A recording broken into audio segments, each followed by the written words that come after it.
El día de hoy quiero compartir con ustedes la palabra del libro de los Efesios, la carta a los Efesios, capítulo 4. Si tienes su Biblia con usted, por favor, váyala abriendo. Y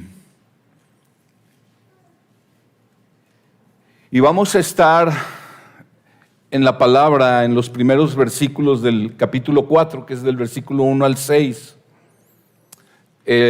Por estos días, no estoy seguro si es hoy o el próximo domingo, pero se cumple un año ya de que entramos en contingencia por lo de la pandemia y que nos mandaron a encerrarnos a todos, ¿verdad? A partir de ahí comenzó una prueba bien dura para el pueblo mexicano, pero de manera particular también para las iglesias y para los pastores de todas las iglesias, porque estábamos enfrentando algo que a nuestra generación no había enfrentado. Y vimos cómo a través de este año de la pandemia, que ha causado estragos en el mundo, ha provocado estragos dentro del seno familiar. En general se habla de un aumento considerable en el número de divorcios. Estaba yo viendo que aquí en el estado de Jalisco el año pasado aumentó la violencia intrafamiliar un 14%. En Guanajuato también aumentó muchísimo. La salud mental en el mundo empeoró mucho. Estaba yo viendo una encuesta de una empresa que se llama Gallup en Estados Unidos, que les gusta hacer encuestas para todo a los gabachos, ¿verdad? Y hicieron una encuesta acerca de la salud mental. El año pasado la hicieron en noviembre.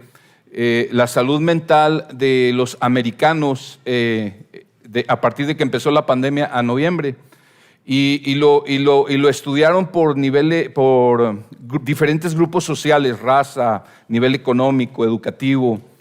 Se encontraron que todos los grupos sociales mostraron una considerable disminución en su salud mental, excepto un grupo. Hubo un solo grupo que mostró una mejoría en su salud mental. ¿Y sabe qué grupo era? El grupo de creyentes que tuvieron la oportunidad de reunirse cada semana a adorar al Señor. Ellos mostraron una mejoría del 4% en su salud mental, a pesar de la pandemia, a pesar de las situaciones económicas, sociales, políticas, etc.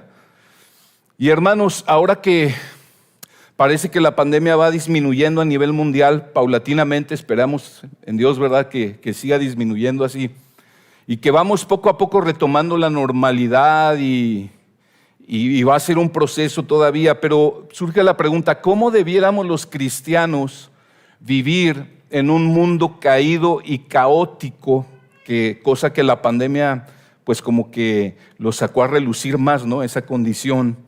¿Cómo debiéramos los cristianos vivir? Y el apóstol Pablo nos da algunas respuestas en el capítulo 4 de la carta a los Efesios.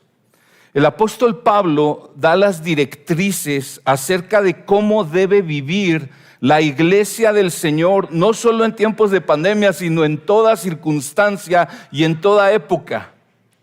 En estos versículos nos habla de cuáles son los distintivos más emblemáticos del cristianismo, del carácter cristiano genuino.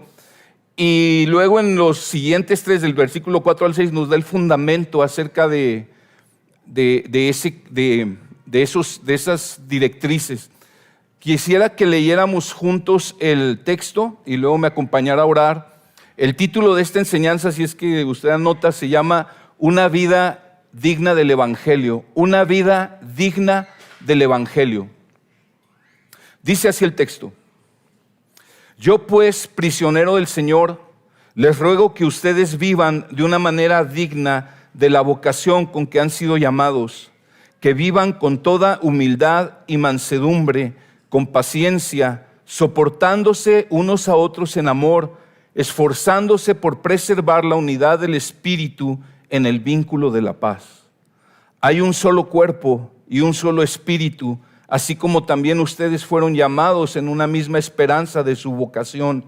Un solo Señor, una sola fe, un solo bautismo, un solo Dios y Padre de todos, que está sobre todos, por todos y en todos. Vamos a orar. Señor, gracias te damos, Dios, porque envías tu palabra.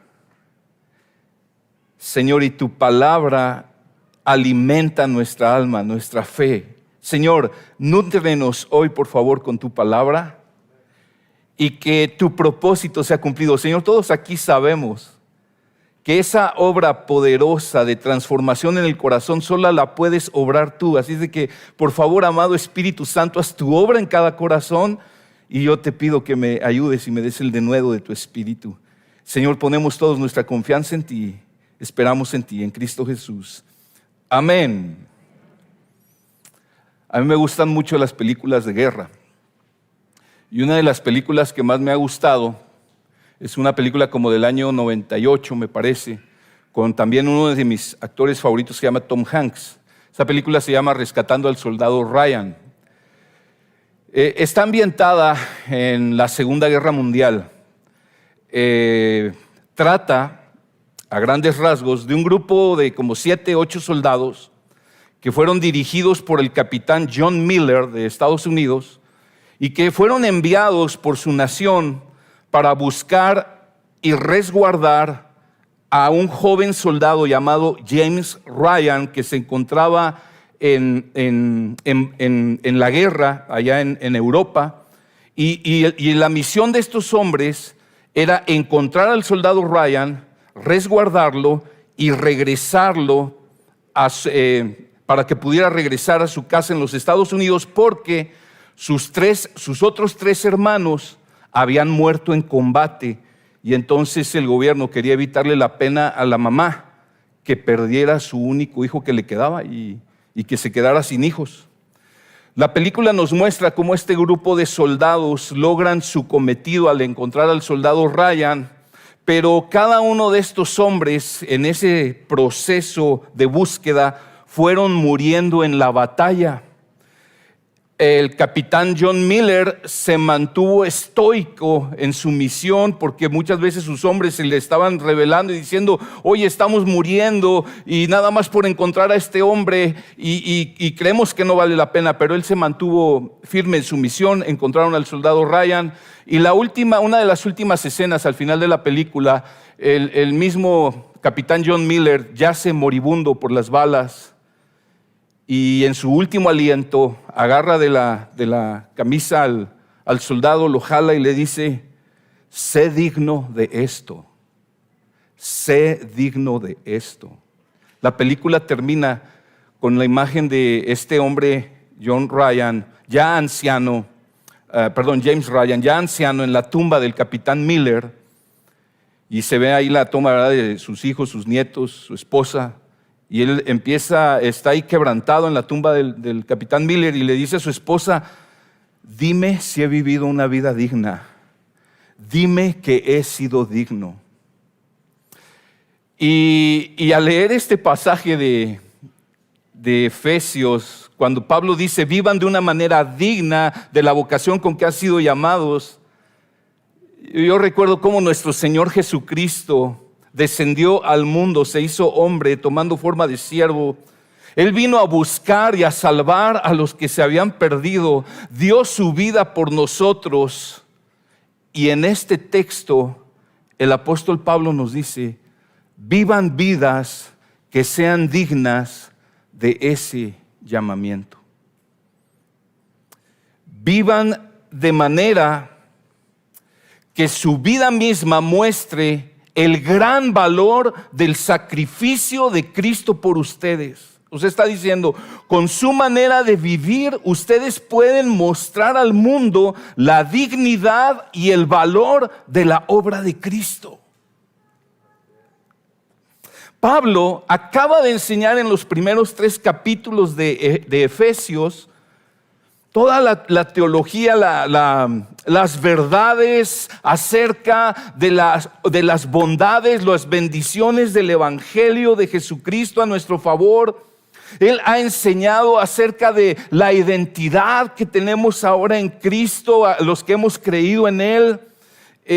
en los primeros 3 capítulos, él básicamente les ha estado diciendo, ustedes han sido bendecidos con toda bendición espiritual, han sido escogidos en Cristo, han sido predestinados para ser adoptados por Él. En Él tienen redención, tienen perdón de pecados, en Él han tenido herencia, han sido sellados con el Espíritu Santo de la promesa.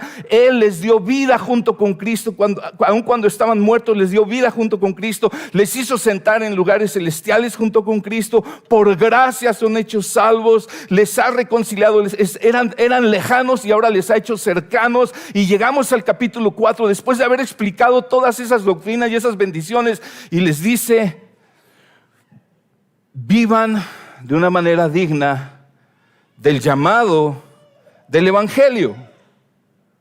Es decir, el Evangelio nos informa lo que el Señor ha hecho por nosotros y nos informa acerca de nuestra identidad en Cristo, lo que somos ahora en Cristo. Pero hermanos, el Evangelio también nos informa cómo debemos vivir en este mundo.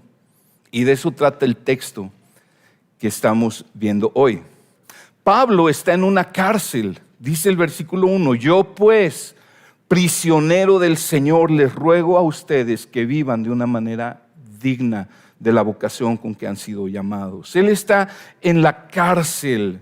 ¿Por qué está en la cárcel? Por causa de vivir de una manera digna del Evangelio, por haber valorado a Cristo más que su propia vida. Él vivía una vida digna del Evangelio y por lo tanto Él está exhortando a la iglesia de Éfeso: vivan de una manera digna. Si vamos a vivir maneras dignas del supremo llamado del Evangelio, necesitamos desarrollar las virtudes cristianas más emblemáticas, que son las que se mencionan en este pasaje, en los primeros 3 versículos de este pasaje.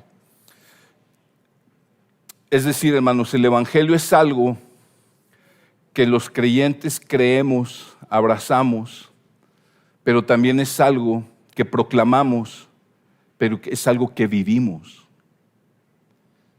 Me gustó en la mañana, platicando con el pastor Carlos, una ilustración que él me decía que escuchó de alguna persona diciendo que el Evangelio lo debemos vivir de tal manera que donde quiera que vayamos dejamos el perfume de Cristo a donde vamos. Así como cuando uno se arregla porque va a haber boda, ¿verdad? O por ejemplo, yo que me puse saco, ¿verdad? Yo allá en mi iglesia no predico así, pero doy gracias a Dios por la oportunidad de ponerme saco hoy y corbata además, y me puse más perfume. Y así como cuando una persona se pone un resto de perfume y pasa a tu lado y deja el perfume, ¿verdad? Y dice: qué padre huele ese perfume. Bueno, esa ilustración nos dice que vivamos de tal manera que a donde vayamos dejemos el perfume del Evangelio. Como el apóstol Pablo, como aquellos primeros discípulos, donde quiera que iban dejaban el perfume de Cristo. Pero no solo en aquellos días, hermanos, el día de hoy la iglesia está llamada a donde quiera que se para cualquier creyente dejar el perfume de Cristo. ¿Y en qué consisten cómo se vive esta vida digna del Evangelio? Esta vida digna del supremo llamamiento que hemos recibido. Dice el versículo 2, que vivan, lo empieza a describir Pablo, que vivan con toda humildad y mansedumbre, con paciencia, soportándose unos a otros en amor. El primer rasgo es humildad. Humildad. Ni los griegos ni los romanos tenían una palabra para referirse a la humildad. Ellos veían eso como una actitud de debilidad, la despreciaban realmente. He oído posiblemente que fue una palabra acuñada por los cristianos. La humildad es la virtud cristiana más fundamental. ¿Y qué es la humildad? Es tener una correcta visión acerca de uno mismo. Es no tener un concepto más alto de mí, pero tampoco tener un concepto más bajo de mí. Es tener un concepto correcto, informado por el Evangelio, informado por la Biblia, informado por ella, acerca de lo que somos. Humildad es renunciar a la autoexaltación, a querer buscar yo el reconocimiento, es poner a Cristo y poner al prójimo, poner a Cristo en primer lugar, poner al prójimo también antes que a nosotros ponernos en último lugar. Uno de los mejores textos que yo creo, o al menos uno de los mejores textos en los que yo entiendo lo que es la humildad, está en Filipenses capítulo 2. Si tienes tu Biblia ahí, nada más dale la vuelta unas 2 o 3 hojitas y llegas a Filipenses capítulo 2. Y dice Filipenses capítulo 2, versículo 3, nada hagan por egoísmo o por vanagloria, sino que con actitud humilde cada uno de ustedes considere al otro como más importante que a sí mismo, no buscando cada uno sus propios intereses, sino más bien los intereses de los demás. ¿De qué es? Pablo dice aquí que la humildad consiste en tener una correcta visión acerca de nosotros mismos y ver a los demás como más importante que yo mismo, poner sus intereses primero que los míos. O sea, esto quiere decir, por ejemplo, que a lo mejor el hombre, ¿verdad?, el varón de la casa llega cansado de un día intenso de trabajo, de haber estado trabajando arduamente, y llega a la casa y ¿qué va a encontrar? Va a encontrar una esposa con necesidades y unos hijos con necesidades. Y él viene cansado y tiene también su necesidad de descansar, ¿verdad? De sentarse, de ver la tele, ¿verdad? Y de descansar y tener un rato así como no quiero que me hable nadie, ¿verdad? Es mi necesidad, pero humildad es llegar y poner primero las necesidades de mi esposa y de mis hijos y servirles. Y así se ve la humildad. Necesitamos tener una correcta visión de nosotros mismos, hermanos. Si somos honestos, cuando examinamos nuestra vida, nuestro corazón, lo primero que sale a relucir, no sé si les pasa, pero a mí me pasa siempre que voy a tener un tiempo de oración y estoy meditando la palabra y empiezo a orar, inmediatamente viene a mi mente, a mi corazón, mi propio pecado. Inmediatamente el Espíritu Santo viene y me empieza a mostrar cosas que necesito en ese momento arrepentirme, pedirle al Señor que me lave, que me limpie, que me perdone. Y empiezo entonces a poder orar y seguir. Estas prácticas, esta honestidad nos va a librar del engaño de pensar que somos mejores que los demás o superiores. Debemos estimar a los demás como más importantes que nosotros mismos. Y Jesús nos da, Pablo pone como ejemplo a Jesús, porque todo esto, acuérdate, estas virtudes que Pablo describe en realidad son la descripción del carácter de Cristo. Dice versículo 5, haya pues en ustedes esta actitud que hubo también en Cristo Jesús. Hermano, humildad no es algo que vamos a aprender del mundo.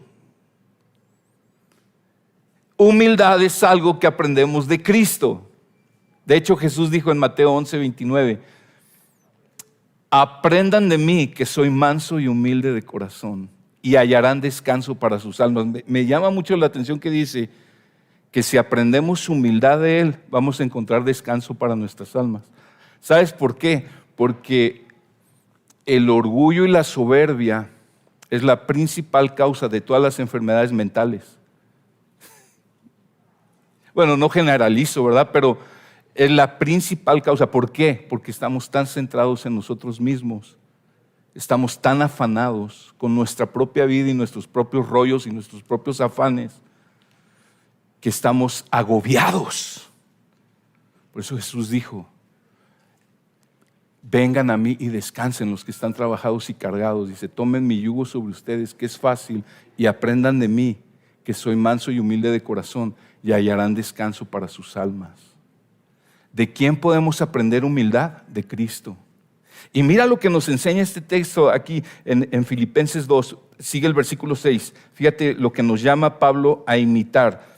El cual, aunque existía en forma de Dios, no consideró el ser igual a Dios como algo a que aferrarse, sino que se despojó a sí mismo, tomando forma de siervo, haciéndose semejante a los hombres. O sea, Jesús, dice el texto, Jesús siendo Dios se despojó de sí mismo. ¿Qué quiere decir eso? No dejó de ser Dios, Él se autolimitó de sus privilegios como Dios. Se autolimitó y vino y tomó forma humana y vino a servir. Vino a servirnos, se hizo siervo, no se aferró a su posición, vino como un siervo, siendo el Rey de Reyes y Señor de Señores.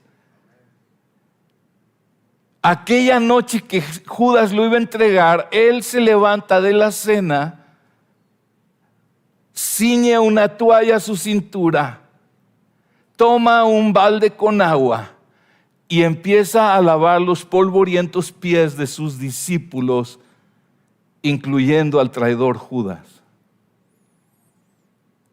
Y les sirve de la manera más baja que la sociedad de aquel tiempo podía concebir, haciendo una labor que solo hacían los esclavos de más bajo rango, y lava los pies de sus discípulos. ¿Qué es humildad? Es no aferrarme a mi posición o no pretender, es que yo aquí en la casa soy Juan Camaney, ¿verdad? Soy el mero, mis chicharrones truenan. Soy siervo. De hecho, el énfasis en la Biblia para el liderazgo de la casa siempre tiene que ver con servicio, no con posición. Y el texto nos dice, imiten la actitud de siervo de Cristo. Imítenlo a Él. Se despojó a sí mismo tomando forma de siervo, haciéndose semejante a los hombres. No estamos en competencia. Los cristianos no competimos. Los cristianos buscamos ser fieles siervos del Señor. Eso es humildad. Se hizo siervo. Servir a otros nos ayuda a mantenernos humildes. Si tú luchas con la soberbia como yo lucho con la soberbia, una manera de ejercitarte en humildad es buscar oportunidades de servir a la gente que está a tu alrededor. Incluso Jesús dijo, ¿verdad? A sus enemigos, no los maldigan, oren por ellos, bendíganlos y sírvanles. Háganles bien. Dice el texto, porque nos sigue diciendo lo que es la humildad de Cristo. Dice el versículo 8, y hallándose en forma de hombre, se humilló él mismo. O sea, se ejercitó en ello, haciéndose, ¿qué dice ahí? Obediente hasta la muerte y muerte de cruz. Obediencia. Todos nosotros vivimos bajo figuras de autoridad. Y la manera en que nos ejercitamos en la humildad es mantenernos obedientes a nuestras figuras de autoridad, las que Dios ha puesto en nuestra vida. En el trabajo, en el hogar, en la iglesia, cuando voy conduciendo el auto, en la sociedad. Hay figuras de autoridad en todo. Obediencia. Y mira qué dice el versículo 9. Por lo cual Dios también lo exaltó hasta lo sumo y le confirió el nombre que es sobre todo nombre. Cristo, Dios hombre, Jesucristo, fue exaltado hasta lo sumo, por cuanto se hizo humilde, se humilló, se hizo siervo, obedeció hasta la muerte y muerte de cruz. Por tanto, fue exaltado hasta lo sumo y se le dio un nombre que es sobre todo nombre, porque Dios al que se humilla, Dios lo exalta, pero al que se enaltece, Dios lo va a humillar, lo va a derribar. Eso habla por toda la Biblia, Antiguo y Nuevo Testamento. ¿Cómo se vive una vida digna del Evangelio? Una vida digna del Evangelio es la de una persona que está desarrollando en su vida humildad. Y no podemos desarrollar humildad separados de Cristo. Necesitamos estar informados por el Evangelio, pero necesitamos aprender de Cristo, imitar a Cristo y ser empoderados por Cristo para poder desarrollar la humildad. La segunda característica, regresando a nuestro texto en Efesios 4:2, dice allí, vivan con toda humildad y mansedumbre. Mansedumbre. Humildad produce mansedumbre. Humildad es una actitud interna en el corazón, pero la mansedumbre es algo externo. Habla de un espíritu afable, habla de alguien que es controlado, alguien con dominio propio. La mansedumbre no es debilidad como creían los griegos o los romanos, no es cobardía, no es timidez, es poder bajo control, es dominio propio. Ese término en el original se usaba para referirse a un animal salvaje que había sido domesticado. El animal conserva su fuerza, pero su voluntad está en control de su dueño. La mansedumbre es poder bajo control. Como Moisés, que fue un gran líder, pero dice Dios de él, el hombre más manso en toda la tierra. Como Jesús, que dijo, aprendan de mí que soy manso y humilde. Te digo algo, aun cuando Jesús estaba haciendo azote de cuerdas en el templo y volcando las mesas de los mercaderes y echándolos para afuera, estaba siendo manso.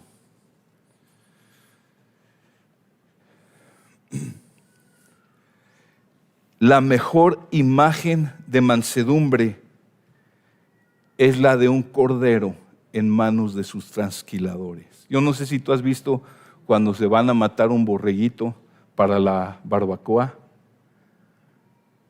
Allá en el rancho hace poco me tocó ver, ahí va el borreguito, el corderito, bien tranquilo. Lo acuestan, le van a cortar el cuello y él bien tranquilo. Y el Señor usa ese término para referirse a Jesús mismo. Como cordero enmudeció delante de sus trasquiladores. Jesús dijo, aprendan de mí que soy manso y humilde. Una persona mansa por lo general es tranquila, amable, discreta, apaciguadora, no es vengativa, no está a la defensiva. Amados hermanos, yo sé que luego se ha enseñado mucho de los temperamentos y que yo soy sanguíneo y que yo soy colérico y que yo soy sanguíneo menopáusico y cosas así, pero la palabra de Dios dice, esto va más allá del temperamento, esto habla del carácter de Cristo y del fruto del Espíritu Santo. Amén. Eso es que yo soy, los europeos, soy flemático. Hermanos, eres cristiano. Cristo vive en ti. Has creído el Evangelio. Vive el Evangelio. Imita a Cristo. Busca en Cristo aprender de Él en su palabra, pero en la comunión y también ejercitándonos en el servicio. Cómo crecer en mansedumbre y en humildad. Es triste ver cristianos prepotentes. Es triste ver cristianos que obviamente están mal informados, una mala teología y dicen, son los princesos del rey, ¿verdad? Y viven para reclamar y para reclaro y declaro y reclamo y soy, no sabes con quién te metes, con hijo del rey. Eso no tiene nada que ver con Cristo y su evangelio. La siguiente característica es la paciencia, versículo 2. Vivan con toda humildad y mansedumbre, con paciencia. Paciencia es un resultado de humildad y mansedumbre, es soportar el sufrimiento, es resistencia aguantadora. Es aguantar el sufrimiento incluso cuando te han ofendido. Es soportar el agravio sin tomar venganza. Es soportar las pruebas sin murmurar. El mejor ejemplo de paciencia, ¿quién creen que es? ¿Quién creen que es? Es Jesús. Dice Primera de Pedro 2:23 acerca de Jesús, quien cuando lo ultrajaban no respondía ultrajando, cuando padecía no amenazaba, sino que se encomendaba a aquel que juzga con justicia. Es Jesús. La paciencia la Biblia nos enseña, es perfeccionada en las pruebas y aflicciones. Yo te pregunto a ti, me pregunto a mí, este año de pandemia, ¿cómo estamos? ¿Estamos más pacientes? Hemos crecido en paciencia, dice Romanos 5:3, y no solo esto, sino que también nos gloriamos en las tribulaciones, sabiendo que la tribulación produce paciencia. Ahora, las pruebas y los sufrimientos por sí solos no podrán moldear nuestro carácter. Se necesita una comprensión del Evangelio para poder desarrollar paciencia. Sí, porque no es lo mismo estar afligido que estar quebrantado. Hay gente afligida, pero aún en su aflicción y en su tribulación y en el problema y en la enfermedad, siguen airados, siguen en una actitud de soberbia en contra del Señor y del prójimo y no están quebrantados. O sea, las aflicciones por sí solas no producen paciencia, necesita una comprensión del Evangelio y un rendirse al Evangelio. Que el Señor en su palabra promete que Él habita con el quebrantado de espíritu, no promete que habita con el afligido, con el quebrantado, con el que está doblado delante de Él, buscando la gracia de Dios y la restauración de Él. El cuarto elemento que Pablo menciona acerca de cómo se vive una vida digna, ya dijimos, humildad, mansedumbre, paciencia, y va a mencionar amor sacrificial, versículo 2 al final, soportándose unos a otros en amor. Soportándose unos a otros en amor. Soportándose habla de soportar las debilidades de los otros.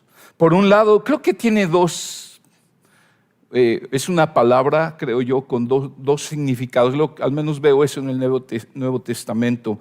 Nos habla de el amor incondicional, como dice 1 Corintios 13, versículo 7, que el amor todo lo sufre, todo lo cree, todo lo espera, todo lo soporta. O 1 de Pedro 4:8, sobre todo sean fervientes en su amor unos por otros, el amor cubre multitud de pecados. Soportar esas flaquezas del hermano, del prójimo. El otro día estaba yo ahí con un hermano y de pronto, no sé qué pasó y se le salió una palabrota. Y la verdad es que yo lo conozco bien, yo sé que comúnmente él no habla así, se le salió. No le dije nada. Pero si fuera una manera de hablar común, tal vez hablaría con él. Pero a eso se refiere. El amor cubre multitud de pecados. Hay cosas que podemos todavía dejar pasar por alto, orar por el hermano sabiendo que está en un proceso igual que nosotros, ¿verdad? La diferencia es que a él se le salió, a mí no. y que todos tenemos debilidades. Nos habla de estar bien dispuestos a perdonar a quien nos ofendió. Nos habla de ese amor que soportarnos unos otros al amor es una disposición de perdonar, pero también creo que por otro lado soportar las debilidades, soportarnos en amor, creo que también se refiere a no soportar de te voy a aguantar, sino soportar de yo ser un soporte para ti, de ayudarte a caminar en las debilidades. Mira Romanos 15, 1 y 2. Dice, así que nosotros los que somos fuertes debemos sobrellevar las flaquezas de los débiles, no agradándonos a nosotros mismos. Mira que dice, soportar las flaquezas, sobrellevar las flaquezas de los débiles, no agradándonos a nosotros mismos. Cada uno agrade a su prójimo en lo que es bueno para su edificación, paciencia con los débiles en la fe. Todos tenemos debilidades y todos necesitamos que otros nos soporten y nos ayuden a caminar. En el matrimonio así es. Hay cosas, hay áreas en nuestra vida en la que yo soy fuerte y puedo sostener a mi esposa, pero ha habido veces, muchas veces que mi esposa me ha soportado a mí, bueno, de los dos sentidos, ¿verdad? Me ha aguantado, pero también me ha metido el hombro y me ha ayudado a seguir caminando. Y así es la vida cristiana. No es una actitud de jueces y el otro está medio caído y llegamos y lo rematamos. Es una actitud de venir y ayudar al hermano en su debilidad, de venir y ayudarle a seguir caminando. No es solamente soportar sus flaquezas, es ayudarlos a sobrellevar esas debilidades, absteniéndonos de criticarles, mostrándoles respeto frente a opiniones o prácticas sinceras en las que podemos no estar de acuerdo. La clave de buscar agradar al hermano en lo que es bueno y para su edificación es Cristo mismo. Mira, ahí mismo estoy en Romanos 15. ¿Y cómo sigue el versículo 3? Pues ni aun Cristo se agradó a él mismo. Antes bien, como está escrito, los insultos de los que te injuriaban cayeron sobre mí, porque todo lo que fue escrito en tiempos pasados para nuestra enseñanza se escribió, a fin de que por medio de la paciencia y el consuelo de las Escrituras tengamos esperanza. Y mira, que el Dios de la paciencia y del consuelo les conceda tener el mismo sentir los unos para con los otros, conforme a Cristo Jesús, para que unánimes a una voz glorifiquen al Dios y Padre de nuestro Señor Jesucristo. Por tanto, acéptense los unos a los otros, como también Cristo nos aceptó para la gloria de Dios.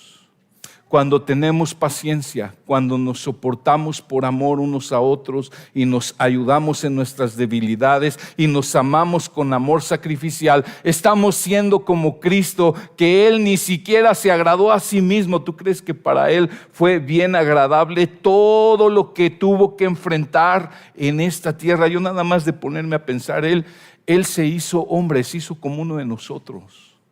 Vino a soportar nuestros pecados, soportar en el sentido de que los años que vivió tuvo que aguantar todo el pecado. Y además de eso lo cargó sobre él en la cruz. Soportó los insultos, soportó las traiciones, soportó nuestro pecado, soportó escupitajos en la cara, soportó que le arrancaran la barba, soportó los látigos, soportó cargar el madero, soportó todo eso, porque Él no vino a agradarse a sí mismo. ¿Cómo me atrevería yo a establecer una vida de constante quererme agradar a mí mismo y buscarme beneficiar de los demás para agradarme a mí mismo? Ya viví muchos años así en el pasado. Pero la vida digna del Evangelio es una vida que busca agradar al Señor y agradar al prójimo en lo que es bueno y para edificación.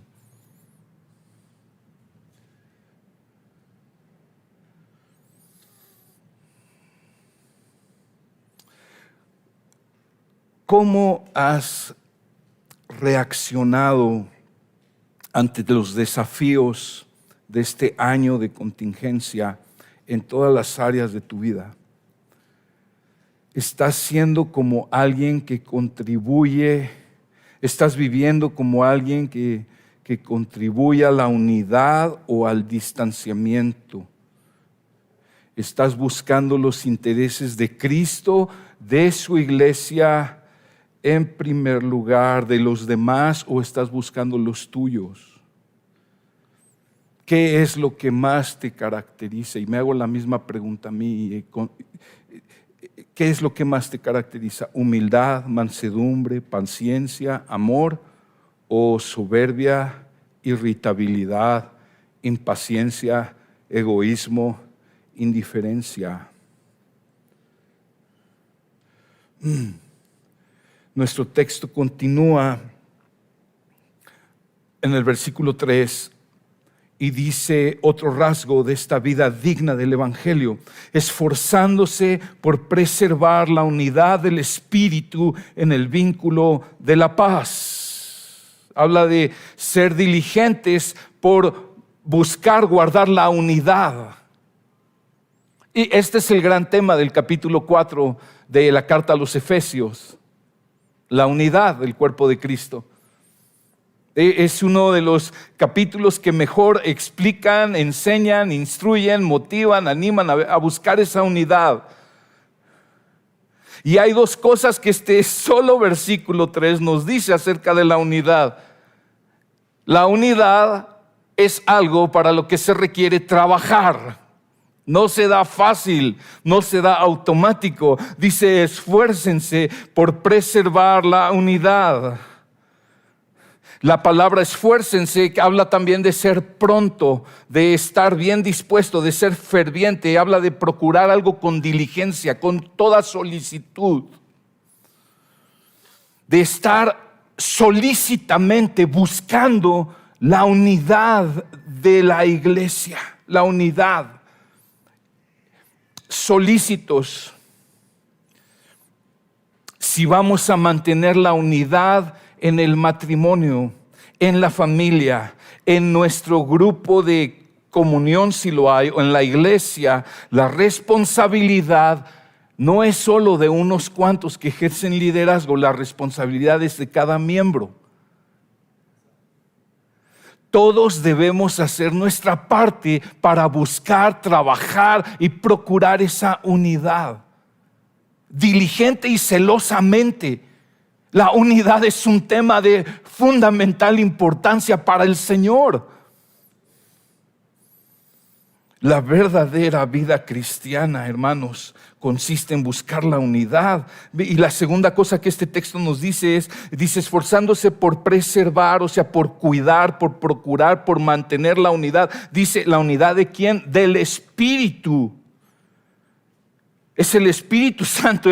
Nosotros no podemos producir unidad por nosotros mismos. No es en la carne, no es una obra de la carne, es una obra del Espíritu en nosotros. El Espíritu Santo, en el momento que tú y yo creímos en Cristo, Él nos bautizó dentro del cuerpo de Cristo. Y esa unidad de los creyentes ya es una realidad espiritual, pero es nuestra responsabilidad proteger esa unidad. Y me gustó mucho lo que ayer platicaba el pastor Carlos, cómo lo habló, porque tiene que ver con esta unidad, guardar esta unidad. Es responsabilidad de cada miembro. Es como en tu familia, ¿verdad? Si tú y tu esposa pueden estar unidos, pero necesitan buscar también esa unidad con sus hijos. Y cuando un hijo se levanta y se rebela, ¡ay! Es un dolor, es una aflicción tal vez de las más grandes que pueda vivir una familia, porque rompe la unidad. Y necesitamos trabajar cada miembro por poder lograr esa unidad. La verdadera vida cristiana consiste en mantener la unidad de la iglesia, consiste en amar a los hijos de Dios, aun cuando me parezcan muy diferentes o difíciles de soportar. Yo creo que todos conocemos a algún hermano en Cristo que dices, híjole, me cuesta trabajo. ¿Usted no tiene uno así? Yo le presto varios, yo le presto algunos, o sea, yo tengo también varios. Pero, ¿sabes? Acuérdate, no se trata de agradarme a mí, es agradarlo a Cristo y agradar a mi prójimo. Nosotros, hermanos, no le éramos agradables a Dios para nada. Esta semana estudiábamos el libro de Job y hay una parte donde habla, eres una larva, eres un gusano. Pero él vino a morir por esas larvas desagradables, esos enemigos de Dios, pecadores, hostiles a él. Y vino a morir en la cruz para reconciliarnos y hacernos uno con él, hacernos miembros de su familia.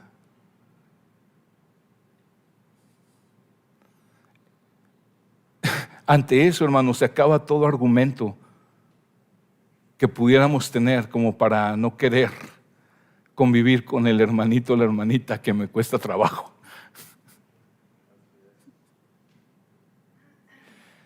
Porque no se puede comparar lo desagradable que tal vez esa persona pueda hacer para ti con lo desagradable que tú eras para Dios. Hay una distancia abismal. Pero Dios en su gran amor vino a morir por ti. Y en Cristo no solo le eres agradable, eres amado y aceptado por Él. Y Él nos llama de la misma manera. Ámense, agrádense, sopórtense y procuren la unidad unos con otros.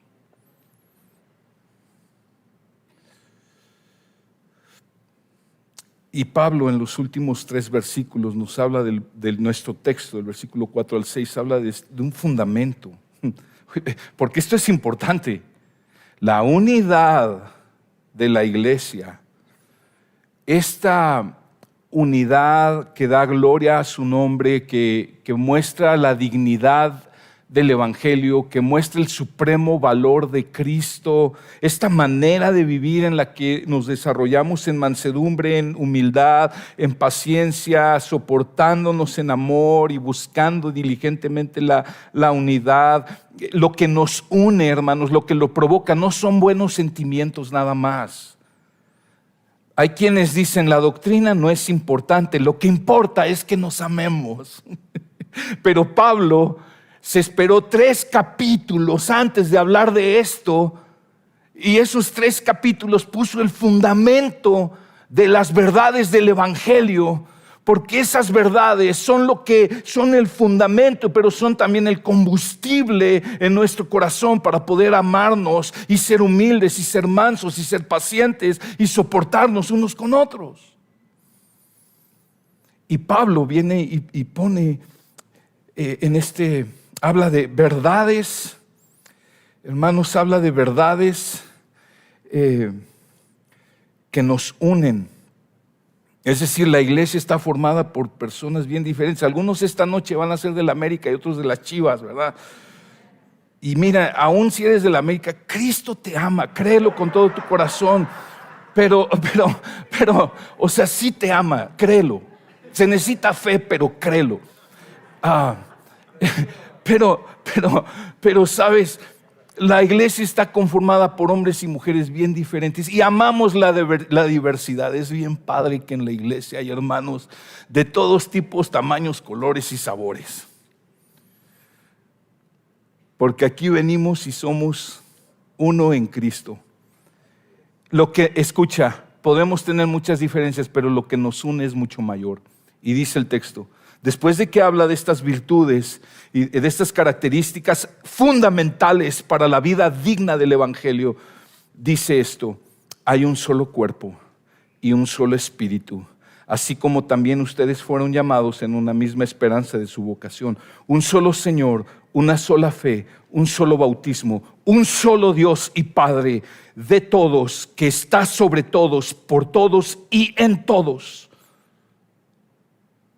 Hay un solo cuerpo, es decir, hay una iglesia, la iglesia es una. Dios la ve como un cuerpo. Somos miembros de ese cuerpo universal que el Señor tiene en todo el mundo, pero también somos miembros de ese cuerpo local, en este caso, Gracia Soberana Guadalajara. El cuerpo de Cristo. Dice un solo espíritu, es el Espíritu Santo que lo tenemos todos los hijos de Dios. Y dije hace un momento, Él nos insertó, nos bautizó en la iglesia cuando creímos en Jesús, pero además es Él quien nos ayuda a ir desarrollando este fruto, este carácter de Cristo, humilde, manso, paciente, amoroso, diligente en buscar la unidad. Y tenemos una misma esperanza, dice el texto. ¿Y cuál es esa misma esperanza que todo creyente genuino tiene? Es la esperanza de que Él va a regresar, de que va a cumplir todas sus promesas. Tenemos un solo Señor, dice el texto. Se refiere al Señor Jesucristo. ¿Sabes? Él está bien interesado en la unidad de su iglesia. Y dice el versículo 5, un solo Señor, una sola fe, un solo bautismo. El bautismo como la señal visible de nuestra unión con Cristo. Dios está, dice el versículo 6, un solo Dios y Padre de todos, que está sobre todos, por todos y en todos. Y un solo Dios, el Padre. Me encanta este texto. Hay un solo Dios, Padre de todos. Cuando Jesús enseñó la oración, no dijo, Padre mío que estás en los cielos. Dijo, Padre nuestro que estás en los cielos. Tenemos el mismo Padre en común. Pero me encanta que dice, Padre de todos, que está sobre todos, por todos y en todos. Esto es bien importante, hermano. Porque cuando surgen las desavenencias, cuando surgen los conflictos, debemos de recordar esto. ¿Sabes qué? Mi familia, aún mi esposa, le pertenece a Dios. Mi familia es la familia de Dios, que Dios me dio. ¿Sabes quién es la cabeza de la iglesia? Es Cristo. Pero ¿sabes quién está sobre la iglesia? Dios. ¿Sabes? Hace casi 11 años que inesperadamente quedé a cargo de la iglesia. Digo inesperadamente porque el pastor que teníamos antes murió de manera repentina. Y quedo al frente de la iglesia. Y yo me acuerdo bien, yo tenía mis propias ideas de lo que iba a hacer con esa iglesia. Y ya traía mis planes de lo que iba a hacer con esa iglesia. Y yo me acuerdo bien cómo el Señor un día me habló, me quebró y me dijo, no es tu iglesia, es mi iglesia. Hay un solo Dios y Padre de todos, que está sobre todos, por todos y en todos. A mí me bendice, como no tienes una idea, hermano Luis, ver que tienes ese entendimiento. Que esta iglesia es de Cristo, es de Él. Que Dios conceda levantar muchos hombres en todo México y Latinoamérica que tienen el entendimiento de que la iglesia a la que están sirviendo no es de ellos, no es una empresa familiar, es de Él, del que dio su sangre por ella, del que murió por ella. Es de Él. Y nosotros vamos de paso.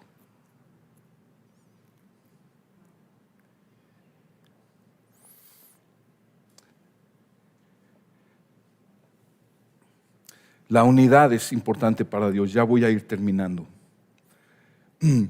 Porque en estos 3 versículos, no sé si te fijaste, pero menciona al Padre, al Hijo y al Espíritu Santo. La vida digna del Evangelio es la vida que refleja el carácter de Dios. Y Dios es un Dios trino que se interrelaciona el Padre, el Hijo y el Espíritu Santo de una manera perfecta, armoniosa. Uno al otro se honran. Es una relación perfecta, un solo Dios en 3 personas. Y dice Jesús en su oración en Juan capítulo 17, cuando Él oró por sus discípulos, Dice el Señor Jesús en el versículo 20, Juan 17:20, mas no ruego solamente por estos, o sea, por los que Él tenía ahí con Él, ¿verdad? Que ya eran esos discípulos que quedaban con Él, 11. Dice, sino también por los que han de creer en mí por la palabra de ellos, y ahí estamos incluidos tú y yo. Y dice, para que todos sean uno, y mira lo que dice, como tú, oh Padre, estás en mí y yo en ti. ¿Sabes por qué Dios nos llama a la unidad? Porque Él nos creó a su imagen y semejanza. Y porque cuando nosotros convivimos en esta unidad genuina producida por el Espíritu Santo, donde todos vamos creciendo en humildad, en mansedumbre, en paciencia, en amor sacrificial unos con otros, entonces Él recibe gloria. Porque estamos mostrando el carácter de Dios en la tierra, mostrando el carácter de Cristo. Mira, la iglesia es y debe ser sumamente diferente a cualquier organización en el mundo. Lo somos, de hecho, pero debe notarse. No es un club social, no es un partido político, es la iglesia del glorioso Señor, que cuando en amor, en gracia, informados por el Evangelio, buscamos maneras de servirnos y de procurarnos, y sí también de exhortarnos en amor y en gracia, y cuidarnos y ayudarnos y soportarnos, y recibimos la exhortación en humildad y recibimos las reprensiones en mansedumbre, y vamos mostrando el carácter de Cristo, y Él es glorificado en todo. Dice Jesús, para que todos sean uno, como tú, oh Padre, que estás en mí y yo en ti, que también ellos estén en nosotros, para que el mundo crea que tú me enviaste. ¿Cuándo el mundo va a creer en Jesús? Cuando el mundo vea a la iglesia, a los cristianos que se aman, que viven el Evangelio. Cuando somos uno, el mundo cree. Amén. Hermanos, en conclusión, somos llamados a vivir vidas que dan glorias al Señor. Somos llamados a vivir vidas que muestran lo glorioso que es Jesús. Que vidas dignas del Evangelio. Vidas que van creciendo en humildad, mansedumbre, paciencia, amor sacrificial. Haciendo esto, manifestamos al mundo que Dios es real y que habita en medio nuestro. Si hoy estás tú aquí o estás viendo esta transmisión y sientes que tu vida no tiene sentido, que no tiene rumbo, es porque te falta aquel que le da rumbo y significado a tu vida. Es aquel que es digno, el único que es digno para que vivas para Él. Necesitas entregarle tu vida y tu corazón. Necesitas reconocer que has vivido para ti. Arrepiéntete de querer vivir para ti, no para aquel que te creó, te dio vida, pero no solo te dio vida, Él dio su vida por ti. Arrepiéntete y ven a Jesús. Y amados hermanos, iglesia, preciosa iglesia, ¿cómo estamos viviendo? ¿Nuestra vida está mostrando la gloria de Cristo? ¿O el Evangelio se ha vuelto algo que sí lo creo, pero no lo practico? Y hay un misionero aquí en México, ya casi va a cumplir 100 años, Wayne Myers. Él dice, hermano, si este Evangelio no te ha cambiado, este Evangelio no te ha llegado. Porque cuando el Evangelio llega, cambia, es imparable. Si has dado cuenta que has vivido para ti, arrepiéntete. Busquemos en Jesús, hermanos, crecer en estas virtudes, siempre teniendo en cuenta que Dios está por encima de todo. Vamos a orar. Búsquenos en Facebook y YouTube como Iglesia Gracia Soberana Guadalajara y visita nuestra página de internet igsg.org.mx y disfruta de este y otros mensajes. Visítanos, estamos en Avenida San Luis Gonzaga, 5114, Zapopan, Jalisco, México. Estaremos felices de recibirte.